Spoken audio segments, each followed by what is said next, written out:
좋으신 하나님이 주시는 은총과 또 평화가 사랑하는 여러분들과 함께 하시기를 빕니다. 오늘은 부활절 두 번째 주일입니다. 지난 한 주 부활하신 주님과 함께 하셨습니까? 부활하신 주님이 주시는 기쁨과 영광도 충만하게 누리셨습니까? 또 막달라 마리아처럼 부활하신 주님을 세상과 사람들에게 전하셨습니까? 그리스도인이 상기해야 할 것은 세상에 보냄을 받은 목적입니다. 이것을 기억하면 왜 중요합니까? 이 목적이 그리스도인들의 삶의 기준과 또 방향과 방식을 결정하기 때문입니다. 부교역자 생활을 할 때 어딜 가서 무엇인가를 하라는 담임 목사로부터 업무 지시를 받곤 했습니다. 할 만한 곳도 있었지만 어려운 곳도 있었습니다. 할 만한 일도 있었지만 어려운 일도 있었습니다. 하지만 나의 어려움과 불편함이 중요하지 않았습니다. 다른 것을 생각하거나 고려할 수가 없었고 해내는 것만 생각해야 했습니다. 이것을 위해 내가 보냄을 받았었기 때문입니다. 보냄을 받은 자는 보내신 자의 뜻을 이루는 것으로 그 존재 목적이 성립됩니다. 여러분은 존재하고 계십니까? 그렇다면 늘 고백하는 주께서 가르치신 기도의 내용처럼 하늘에서 이루어진 뜻이 나를 통해 이 땅 가운데 이루어져야 합니다. 하늘과 무관한 삶이 아니라 하늘과 연결되어진 삶을 살아가야 합니다. 땅의 절기로는 고구를 지나고 있습니다. 고구는 본격적으로 한 해의 농사의 시작을 알리는 절기입니다. 농부들은 바지런히 몸을 놀려야 합니다. 고구의 가장 중요한 일은 벽실을 물에 담그는 일이라고 합니다. 선조들은 이 기간에 부정한 일을 했거나 당했거나 혹여 상갓집에라도 다녀왔다면 집 대문 앞에 불을 놓아 그 위를 지나가게 해서 몸에 붙어있는 악귀를 몰아낸 다음에 집 안으로 들어오게 했다고 합니다. 이렇게 집에 들어왔다 한들 벽실을 보아서도 볼 수도 없었습니다. 부정한 사람이 벽실을 보면 싹이 잘 트지 않아서 그 해 농사를 망친다고 믿었기 때문입니다. 한 해의 농사를 좌우하는 일이라 여겼기에 신중 또 신중했던 것입니다.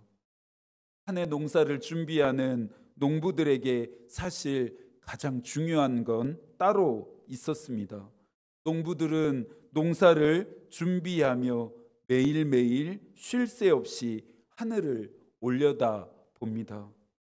농사의 반은 자신의 몫이지만 나머지의 반은 하늘의 도움에 달려있음을 잘 알았기에 하늘을 살펴보는 일이 농부들에게는 가장 중요한 일이었습니다. 농부들이 땅을 일군다면 그리스도인들은 하늘을 일굽니다. 그리스도인은 자신의 삶을 하늘의 뜻에 쉴 새 없이 맞추고 조율할 수 있어야 합니다. 내 삶의 기준이 틀어지지는 않았는지, 내 삶의 방향이 잘못되지는 않았는지, 또 내 삶의 방향이 합당한지를 끊임없이 확인하며 점검해야 합니다. 하늘을 일군다 함은 내 영혼과 믿음과 삶을 기경하는 일입니다. 오늘의 본문은 부활의 아침에 나누었던 마가복음 16장과 병행이 되는 내용입니다. 막달라 마리아는 부활의 첫 목격자가 되었습니다. 우연이라고만 할 수 없는 것은 자신에게 씌어 있었던 귀신을 내쫓아 주시고 하나님 나라의 비밀을 알려주신 예수를 막달라 마리아는 계속해서 따랐기 때문입니다. 그녀의 따름은 예수께서 십자가에 달려 돌아가시는 그 순간까지도 계속되었습니다. 전심을 다하고 전부를 다해서 예수를 섬겼던 막달라 마리아였습니다. 그러니 부활의 첫 목격자로 선정되는 것은 당연했습니다. 부활의 아침, 마가가 조명한 인물이 막달라 마리아였다면 요한은 제자들을 추적합니다. 오늘의 본문 19절을 함께 읽습니다. 이날 곧 안식 후 첫날 저녁 때에 제자들이 유대인들을 두려워하여 모인 곳의 문들을 닫았더니 예수께서 오사 가운데 서서 이르시되 너희에게 평강이 있을지어다. 막달라 마리아는 부활하신 예수를 만난 후 제자들에게 달려가서 내가 부활하신 주를 보았고 만났다라고 증언합니다. 부활의 소식을 들은 제자들에게 어떤 반응이 나타나야 합니까? 예수를 만났던 그 장소를 향해 발벗고 나서야 하지 않았을까요? 자신들이 따랐던 예수께서 부활하셨다라는 그 소식을 듣고도 제자들은 전혀 기쁘지 않았습니다. 오히려 두려워하고만 있었습니다. 1급 지명 수배자였던 자신들이 숨어 있었던 장소가 발각될 것이 두려웠기 때문입니다. 예수 그리스도처럼 자신들도 십자가에 못 박혀 끔찍하게 죽을 것이 무서웠기 때문입니다. 요한은 제자들의 두려움에 대해서 말하지만 마가는 이 두려움을 믿음 없음과 마음의 완악함이라 말했습니다. 부활의 아침 예수를 봉인했던 무덤은 열렸지만 제자들의 마음은 굳게 닫혀 있었습니다. 찬송가 289장 주 예수 내 마음에 들어와 라고 하는 이 찬송은 마음속에 찾아오신 예수 그리스도로 인해 얻는 또 누리는 기쁨을 노래합니다. 가사 한 절 한 절을 부르는 우리에게 얼마나 큰 기쁨을 선사하는지 모르겠습니다. 1절에서는 주 예수 내 마음에 들어와 계신 후 변하여 새 사람이 되었다. 2절에서는 주 예수 내 마음에 들어와 계신 후 망령된 행실을 끊었다. 3절에서는 주 예수 내 마음에 들어와 계신 후 소망을 든든히 가지게 되었다. 4절에서는 저 멀리 하늘문을 보게 된 것은 주 예수가 내 마음에 오셨기 때문이다. 후렴에서는 그 기쁨이 배가 됩니다. 주 예수 내 마음에 오심, 주 예수 내 마음에 오심, 물밀듯 내 마음에 기쁨이 넘침은 주 예수 내 마음에 오심. 이 찬송가의 작사자는 루퍼스 헨리 맥다니엘 목사입니다. 그는 19살 나이에 설교할 자격을 얻었고 23살에 목사가 되어 목회를 시작했습니다. 그가 목회를 하는 과정 중에서 약 100여 편에 가까운 찬송가를 작사했는데요. 이 289장도 그 중에 하나입니다. 그런데 이 기쁨의 노래를 부르기까지 맥다니엘 목사는 인간적으로는 고통의 시간을 통과해야 했습니다. 그에게 3명의 아들이 있었는데 둘째 아들을 불의의 사고로 잃게 되었습니다. 자식이 먼저 죽으면 부모의 가슴에 묻는다는 말이 있습니다. 이보다 더한 슬픔이 없음을 표현하는 말이겠죠. 그런데 둘째 아들을 잃고 난 다음 해에 맥다니엘 목사는 찬송가 289장을 작사했습니다. 슬픔과 고통과 절망으로 영원히 닫혀 있을 것 같은 자신의 마음속 안으로 예수께서 찾아오셨고 그 이후에 물밀듯 기쁨이 넘쳐났기 때문입니다.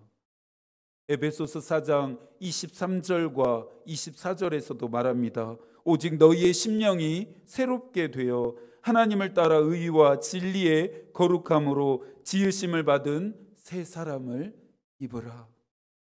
부활의 능력은 실제적으로 우리를 변화시킵니다. 예수의 찾아오심은 구체적으로 우리를 변화시키십니다. 부활하신 예수께서 찾아오심으로 인해 우리는 새 사람이 되고 망령된 행실을 끊고 소망도 든든히 가지게 되고 하늘 문을 바라보게 됩니다. 세상이 줄 수 없는 충만한 기쁨을 누리게 됩니다. 웨슬리는 광야의 상태라고 하는 설교에서 예수가 없는 영혼의 상태를 광야의 상태라 표현했습니다. 광야의 상태란 우리의 신앙이 황폐해져서 아무런 기쁨과 희망이 없는 상태다고 말합니다. 부활하신 주님이 주시는 기쁨을 누리고 계십니까? 내 인생과 일상은 기뻐할 이유가 없지만 부활하신 주님이 나에게 찾아오심으로 인해 물밀듯 밀려오는 그 기쁨을 여러분 누리고 계십니까?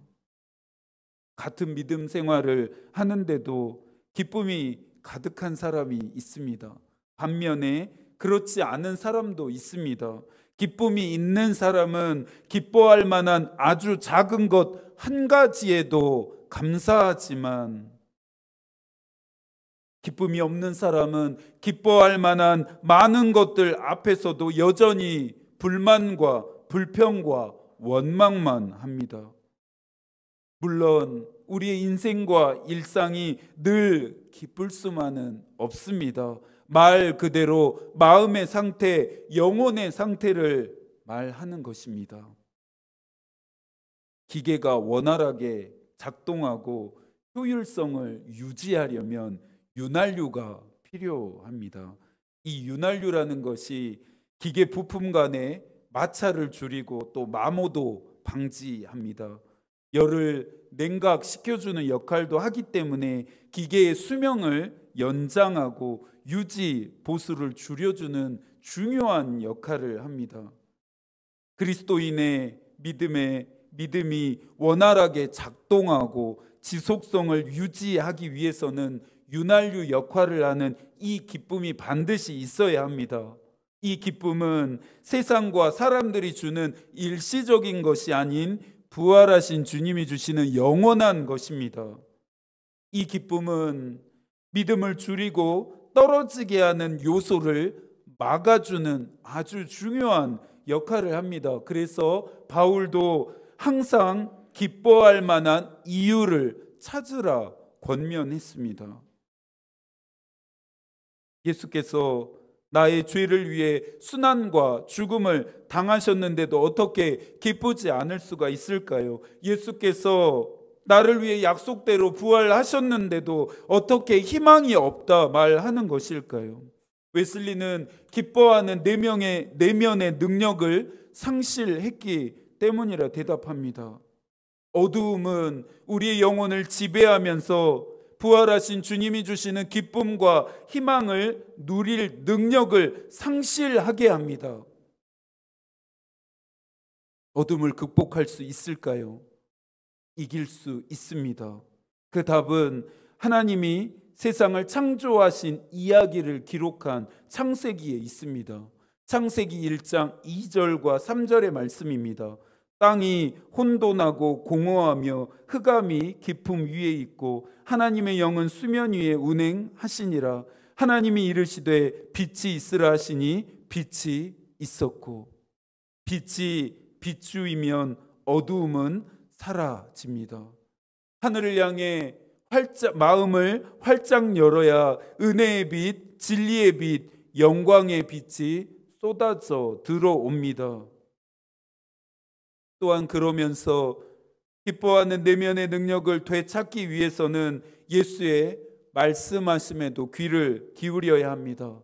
누가복음 10장 27절입니다. 대답하여 이르되 내 마음을 다하며 목숨을 다하며 힘을 다하며 뜻을 다하여 주 너의 하나님을 사랑하고 또한 내 이웃을 내 자신같이 사랑하라 하였나이다. 하나님을 사랑하는 것과 기뻐하는 내면의 능력을 회복하는 것의 연관성이 멀어 보입니다. 이 긴장을 웨슬리는 극복시킵니다. 그의 말을 들어보시겠어요? 하나님이신 주를 사랑하는 사람의 정신은 끊임없이 내 구주를 기뻐합니다. 그 기쁨은 그의 주요 모든 것 되시는 주 하나님에게 있습니다.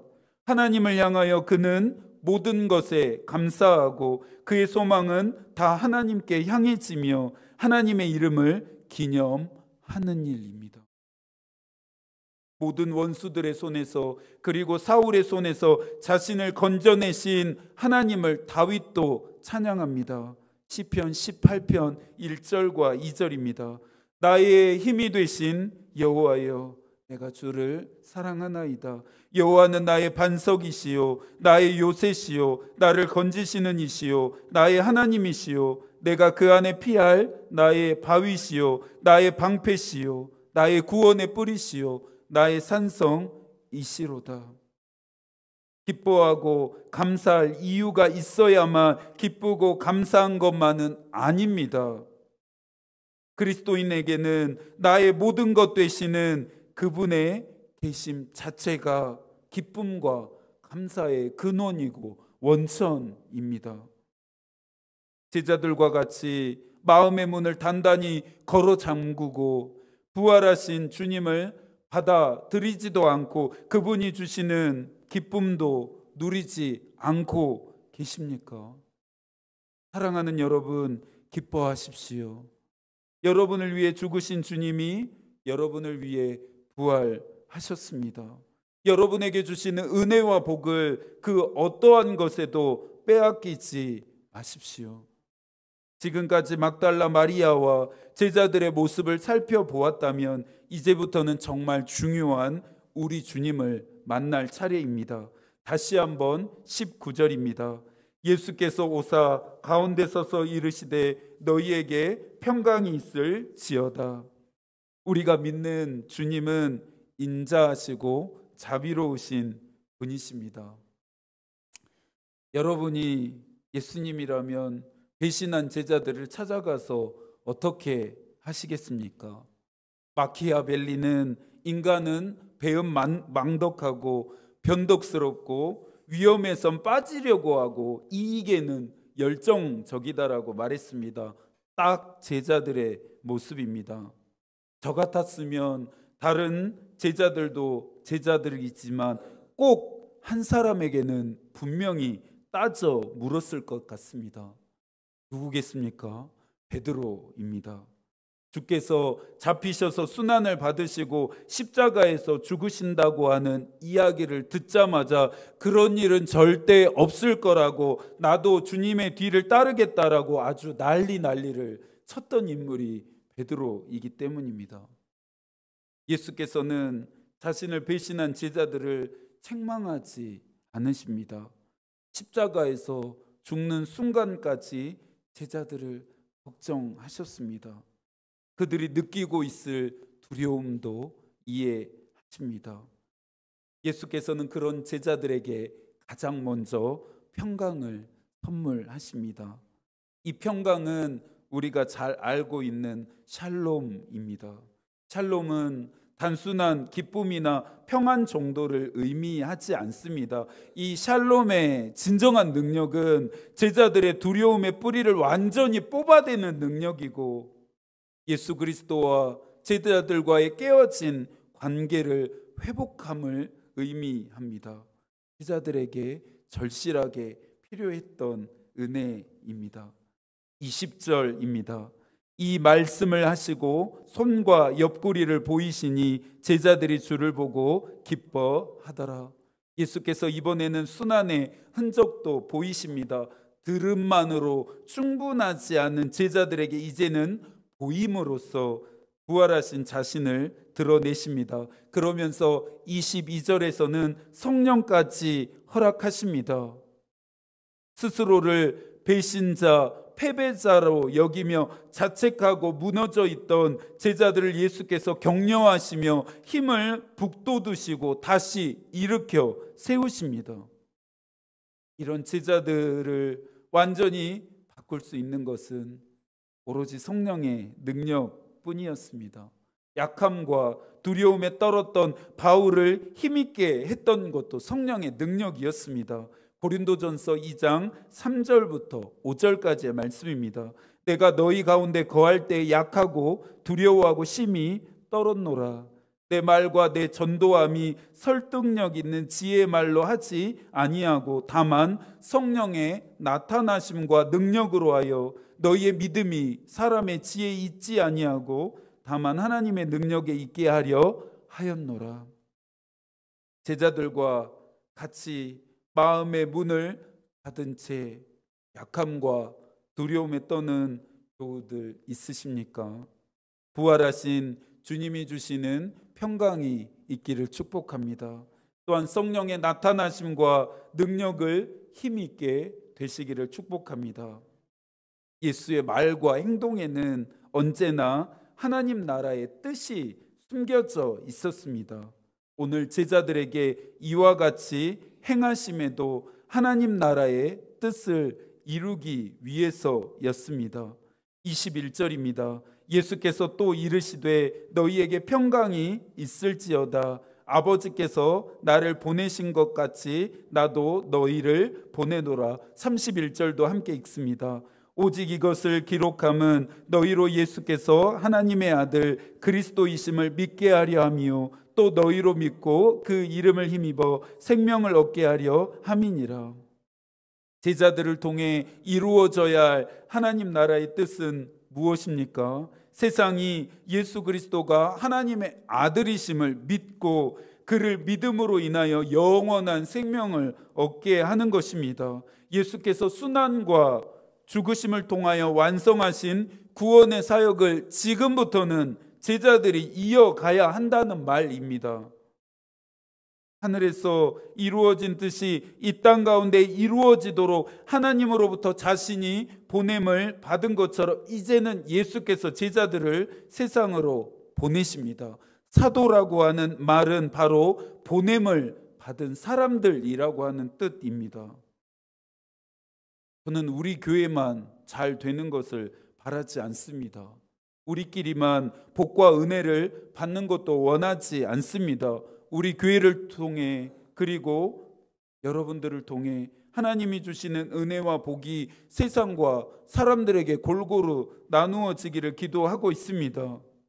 우리만 예수 그리스도를 믿고 구원받는 것이 아니라 누구든지 예수의 이름을 믿고 구원받는 일에 헌신할 수 있기를 소망하고 있습니다. 제자들만 보냄을 받은 것이 아닙니다. 저와 여러분도 보냄을 받았습니다. 마가복음 16장 15절입니다. 또 이르시되 너희는 온 천하에 다니며 만민에게 복음을 전파하라. 복음을 전하는 일은 보냄을 받은 자들의 사명입니다. 개인적으로 이 사명을 어떻게 감당할 수 있을지, 이 사명에 어떻게 헌신할지를 하나님 앞에서 끊임없이 질문하며 기도하십시오. 개인적으로도 복음을 전하시고 가능하다면 교회 전도에도 참여하십시오. 상반기 전도를 시작하고 사모님과 함께 전도를 하고 있습니다. 전도하는 과정에서 여러 부류의 사람들을 만나게 됩니다. 나누는 전도지를 받는 분도 있고 거절하는 분도 있습니다. 거절하는 방법도 참 다양합니다. 부드럽고 친절하게 거절하시는 사람도 있지만 굉장히 기분 나쁘게 거절하시는 분도 더러 있습니다. 그럴 때마다 마음속으로 제가 되뇌이는 것은 나는 보냄을 받은 사람이다라고 하는 사실입니다. 내가 좋은 말을 듣기 위해서 전도하는 것이 아니라 복음을 전하기 위해서 오늘 이 자리에 보냄을 받았다라고 하는 사실을 묵상하면서 어지러운 마음들 또 소란한 감정들을 다스립니다. 교회를 교회답게 하는 본질은 전도, 즉 복음 전파에 있습니다. 그리스도의 몸인 교회와 그리스도인의 존재 목적은 복음을 전함입니다. 문중경 전도사는 성결교 최초의 여성 순교자입니다. 문중경은 1891년 2월 전라남도 신안군에 있는 한 마을에서 7형제 중에서 세 번째 딸로 태어났습니다. 어린 시절부터 너무나 총명했지만 여자라는 이유만으로 그를 배울 수가 없었습니다. 17살 나이에 시집을 갔지만 첩을 얻은 남편으로 인해 생과부처럼 살아야 했습니다. 하지만 결혼 생활이 비극적이지만 않았던 것은 이때 시아버지로부터 한글을 배울 수 있었기 때문입니다. 시아버지가 돌아가시자 큰오빠가 있는 목포로 상경에서 바느질 일을 하면서 생계를 이어갔습니다. 목포에서 생활하던 문중경에게 예상치 않은 사건이 일어납니다. 전도자를 만나 복음을 듣게 되면서 그의 삶이 완전히 바뀌게 됩니다. 목포에 있는 북교동 교회에서 세례를 받고 집사가 됩니다. 친정으로 돌아가서 예수를 전하다가 귀신이 쉬운 년이 집안을 망하게 하려고 찾아왔다고 하면서 친정 아버지로부터 엄청난 폭력을 당합니다. 수채구멍에 오물까지 뒤집어 쓰면서 박대를 당한 채 쫓겨납니다. 하지만 이때 문중경은 슬프지 않고 오히려 즐거웠다 말합니다. 자신이 육신의 아버지의 딸이 아니라 하나님의 자녀가 되었다는 확신 때문이었습니다. 1931년 경성의 상경에서 경성 성서학원에 입학하고 졸업하기까지 6년 동안 도서지방 순회 전도사가 되어서 1933년 임자 진리교회를 시작으로 신안군 안에 여러 개의 교회의 개척을 시작했습니다. 경성 성서학원에 재학하는 중에만 임자 진리교회, 증동리교회, 대초리교회, 방충리교회, 우전리교회, 사옥교회와 같은 6교회를 개척했고, 졸업한 후에는 신안군 773개의 섬 중에서 122개의 섬을 다니며 목회 활동을 해 나아갑니다. 문중경의 전도는 특별할 건 없었습니다. 자신과 비슷한 처지에 있는 사람들을 찾아가 그냥 울어주기만 했습니다. 전염병으로 죽은 사람들을 염을 해주고, 몸과 마음이 아픈 사람이 있다면 어디든지 찾아가 위로해주고 기도해 주었습니다. 육지를 왕래하면서 섬 주민들이 필요한 물품을 가져다 주는 일꾼이 되는 것도 마다하지 않았습니다. 1943년 일제는 조선의 신사 참배를 강요합니다. 그리스도인들에게는 신앙을 저버리는 일이었기에 신사를 참배할지 거부할지 결단해야 했습니다. 문중경은 찬송가 336장 환난과 핍박 중에도 성도는 신앙을 지켰네라고 하는 이 찬송을 부르면서 죽으면 죽으리라는 마음으로 신사참배를 거부합니다. 신사참배를 거부한 문중경에게 회유와 협박, 감당할 수 없는 고문이 자행됩니다. 1950년 10월 5일 새끼줄에 묶인 채 바닷가 모래사장으로 끌려 나온 문중경은 죽창에 찔리고 발길에 차이며 총대로 죽기 직전까지 왔습니다. 이 과정 중에서도 문중경은 다른 전도사와 성도들은 죽이지 말아달라 간청했습니다. 공산군은 너는 반동의 씨암탉과 같은 존재라며 처형의 사유를 밝혔고, 문중경의 온 몸을 죽창으로 찔러도 숨이 끊어지지 않자 총을 쏘므로 마지막까지 붙어 있었던 문중경의 숨을 끊었습니다. 이때 그녀의 나이 59세였습니다. 부활하신 예수 그리스도를 만난 이후로 제자들의 삶은 달라지기 시작합니다. 성령의 능력을 힘입은 제자들에게서 더 이상 배신자, 실패자의 모습은 보이지 않습니다. 보냄을 받은 목적에 따라 하나같이 복음을 전하다 순교했습니다. 이제는 우리 차례입니다.